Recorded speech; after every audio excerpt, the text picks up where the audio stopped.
কাল রাত থেকেই প্ল্যান করেছিলাম আজকে সকাল সকাল ঘুম থেকে উঠে সমস্ত কাজবাজগুলি সেরে রাখবো, কারণ বন্ধুরা আমাকে আবারও যেতে হবে সালেমাতে আমার মেডিকেলটা আনতে।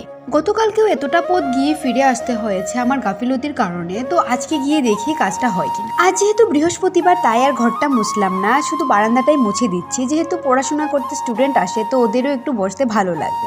তো বন্ধুরা বারান্দা টারান্দা মুছে নিচ্ছি তাড়াহুড়া করে, যেহেতু আমাকে যেতে হবে। এরই মাঝে অনেক কিছু হয়ে গেছে। আর দেখো বাড়ি থেকে সোজা চলে এসেছি কাকাদের ওখানে, এসে ঠাম্মার সঙ্গে শুয়ে আছি আর বোনু এখানে দেখো পুতুল নিয়ে খেলা করছে। তো বন্ধুরা গিয়েছিলাম হসপিটালে, তো এখনও কাজটা হলো না, বলেছে বিকেলের দিকে যেতে। তো এতটা পথ আবার বাড়িতে যাব তাই ভেবে বন্ধুরা কাকাদের ওখানে চলে এসেছি। কাকা করছে আমার জন্য ডিম অমলেট আর এখন ভাতটা খেয়ে নেব। ডিম অমলেট সহ অনেকগুলো আইটেম দিয়ে খেয়ে দিয়ে চলে আসলাম বাড়িতে। আর এখানে দিয়ে গেছে মনি চুষি পিঠে, তো এখন এটা খেয়ে নেব। তো বন্ধুরা আজকের মিনি ব্লগ কেমন লাগলো প্লিজ কমেন্টের মাধ্যমে জানাবে। যদি ভালো লেগে থাকে তাহলে প্লিজ আমার চ্যানেলটা সাবস্ক্রাইব করে আমার পাশে থেকো।